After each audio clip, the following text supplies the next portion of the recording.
Subscribe कीजिए दोस्तों हमारे चैनल को।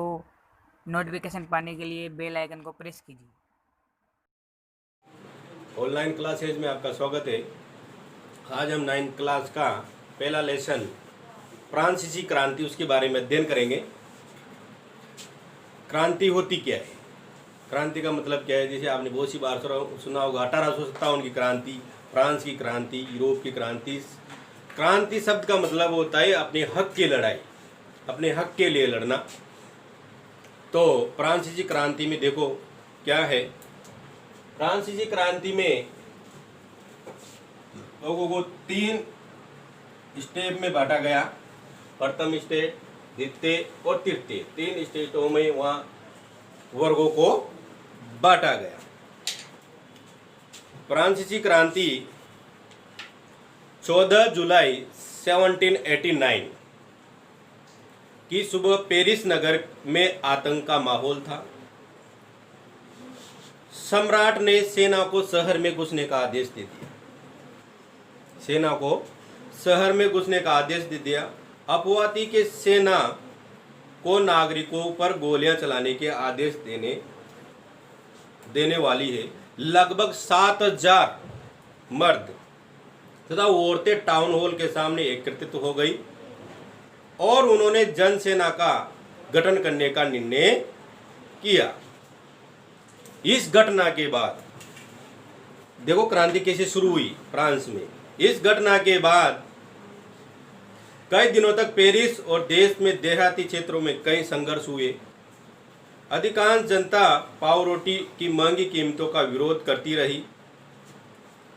ऐसी इन घटनाओं के द्वारा फिर फ्रांस के लोगों ने अपनी आवाज उठाई और फिर उन्होंने क्रांति का माहौल खड़ा कर दिया और अपने हक की लड़ाई के लिए फिर आगे आ गए। तो 18वीं सदी के उत्तरार्ध में फ्रांसीसी समाज कैसा था, कैसा नहीं था, कितने वर्गों में बटा हुआ था। वो थे 3 वर्ग, प्रथम वर्ग, द्वितीय वर्ग और तृतीय वर्ग। तो सन 1774 में बुर्गो राजवंश का लुई 16वें, क्या नाम था उसका, लुई 16वें की राजगद्दी पर आसीन हुआ। लुई 16वें नाम लिख लेना उसका, लुई 16वें। लगभग उसकी उम्र केवल 20 साल की थी उस टाइम पे। कितने साल की थी? 20 साल। लुई 16वें जो था उसकी उम्र लगभग उस टाइम केवल 16 साल की थी। कितने साल की? 16 साल, 20 साल की।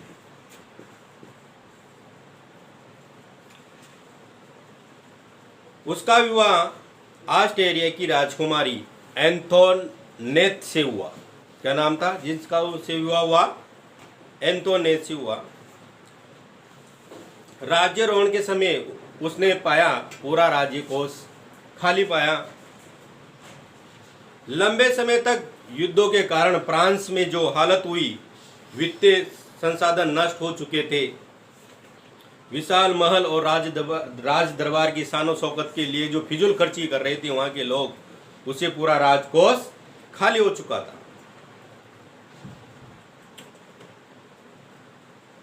उसके बाद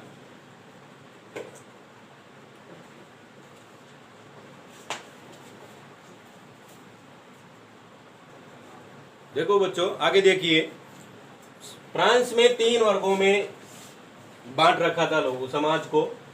प्रथम स्टेट जिसमें पादरी वर्ग है, सेकेंड स्टेट जिसमें कुलीन वर्ग था और तृतीय स्टेट जिसमें जनसाधारण लोग थे। जनसाधारण में समृद्ध और शिक्षित वर्ग था। उसके बाद किसान और कारीगर भी इसी में आते थे जनसाधारण में। उसके बाद छोटे किसान, भूमिहीन मजदूर, वो सब नौकर चाकर इसी तृतीय स्टेट में जनसाधारण लोगों में आते थे। प्रथम जो दो स्टेट को करों की छूट आती, विशेषकर छूट 3 को।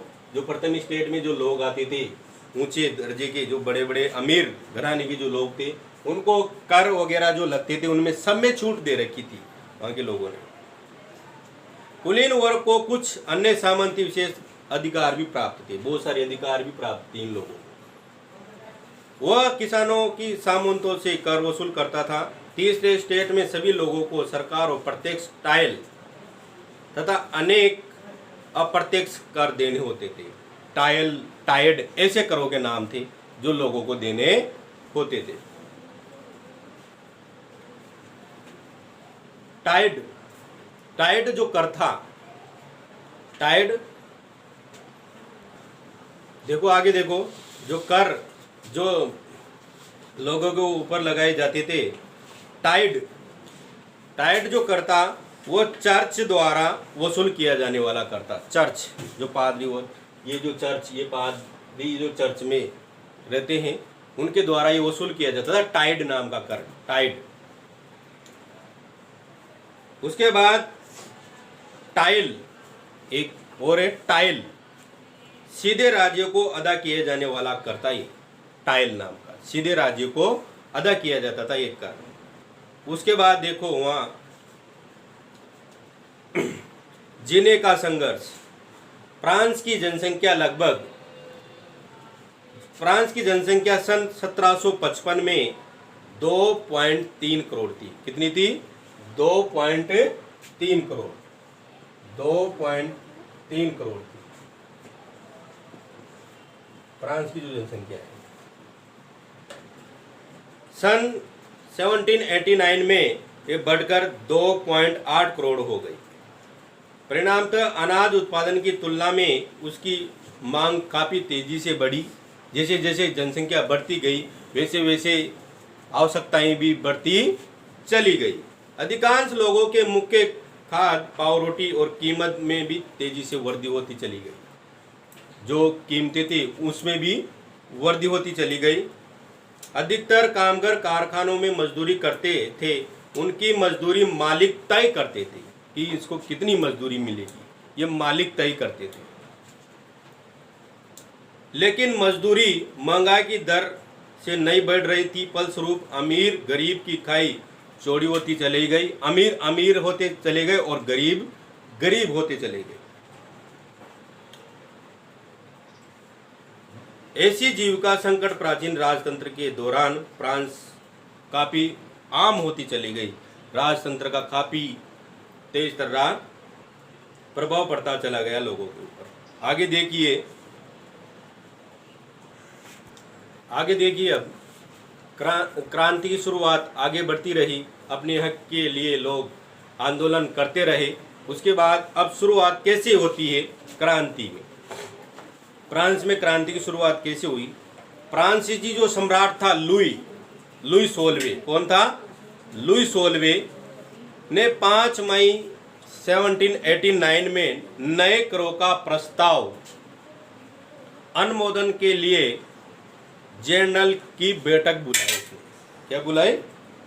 बैठक बुलाई उसने जनरल की। उसके बाद अपनी मांग को अस्वीकार होने से विरोध जताते हुए सभा से बाहर वो चले गए। जनरल ने उनकी मांग को अस्वीकार कर दिया, इसके लिए वो बाहर चले गए। 20 जून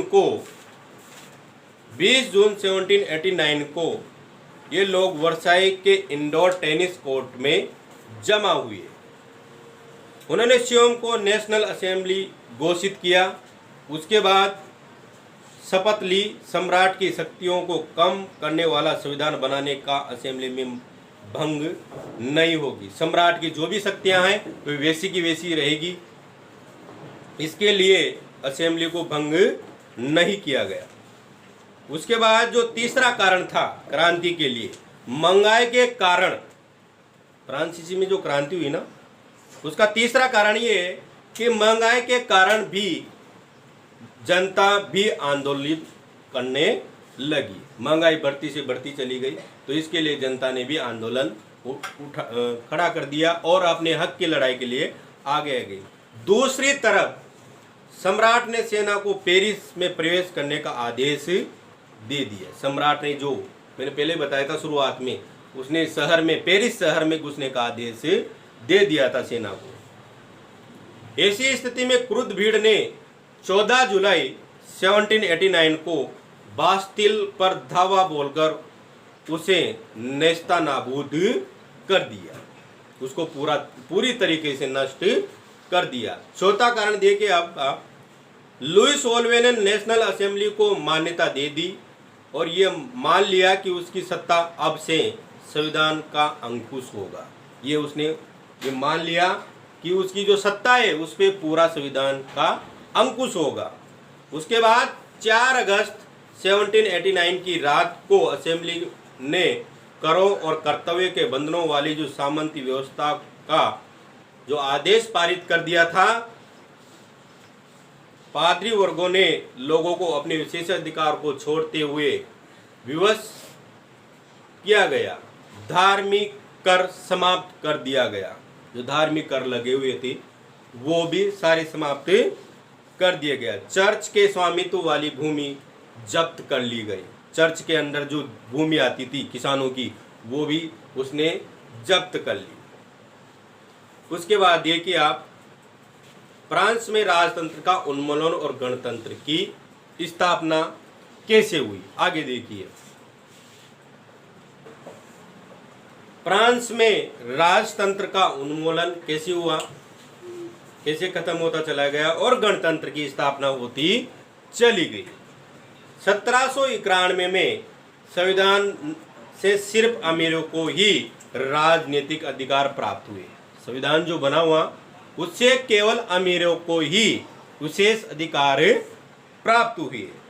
देश की आबादी के एक बड़े हिस्से को ये लगने लगा कि क्रांति के सिलसिले को आगे बढ़ाने की जरूरत है। जैसे ही अमीरों को विशेष अधिकार प्राप्त हुए तो कुछ बचे हुए लोगों को ये लगा कि इस जो एक क्रांति है इसको थोड़ा सा आगे बढ़ाया जाए, अपनी हक की लड़ाई को थोड़ा सा आगे बढ़ाया जाए। उसके बाद समाज के कम समृद्ध हिस्से के लोगों ने अपनी आप को संगठित किया। फिर छोटे लोगों ने भी एक संगठन बना लिया, धीरे धीरे अपनी आवाज़ उठाई। उसके बाद सन 1792 की गर्मियों में इन्होंने जैकोबिन खाद्य पदार्थों की महंगाई और अभाव क्रुद्ध होकर 10 अगस्त को के महल में दावा बोल दिया। राजा को कई घंटों तक बंधक बनाए रखा। राजा को बंधक बना लिया लोगों ने, कई घंटों तक बंधक बनाए रखा। बाद में असेंबली ने शाही परिवार को जेल में डाल देने का प्रस्ताव पारित कर दिया। सन 1792 में नए चुनाव कराए गए। भाई और चुनेंगे ना तो नया चुनाव कराया गया। नवनिर्वाचित असेंबली को कन्वेंशन का नाम दिया गया। 21 सितंबर 1792 को फ्रांस में राजतंत्र का अंत कर दिया गया और फ्रांस को एक गणतंत्र राज्य घोषित कर दिया गया। जो पहले वहाँ राजतंत्र और गणतंत्र में जानते हो, राजतंत्र में तो एक पर्टिकुलर जो राजा है उसका राज होता है, गणतंत्र में जनता का राज। लुईस ओलियो को न्यायालय द्वारा देशद्रोह के आरोप में मौत की सजा सुनाई गई। जो फ्रांस का जो राजा था लुईस ओलियो, मैंने पहले बताया, लुईस ओलियो जो राजा था उसको काहे की सजा सुनाई गई, मौत की सजा सुनाई गई। और 1793 में प्लेस डी लॉ कॉनर्ड ने उसे सार्वजनिक रूप से फांसी दे दी गई। उसको सार्वजनिक रूप से उसको फांसी दे दी गई। ऐसे ही फ्रांस में राजतंत्र खत्म हुआ और गणतंत्र की शुरुआत हुई। उसके बाद देखिए क्रांति और रोजाना की जिंदगी कैसी होती है। 1789 में सेंसरशिप की समाप्ति का कानून अस्तित्व में आया। अधिकारों के घोषणा पत्र के भाषण अभिव्यक्ति अधिकार घोषित किया गया। इसका परिणाम यह हुआ कि किसी भी घटना पर परस्पर विरोधी विचार व्यक्त किए जा सकते हैं। क्रांति का सारांश जो निकलता है, स्वतंत्रता और जनवादी अधिकारों के विचार। फ्रांसीसी क्रांति सबसे महत्वपूर्ण विरासत थी।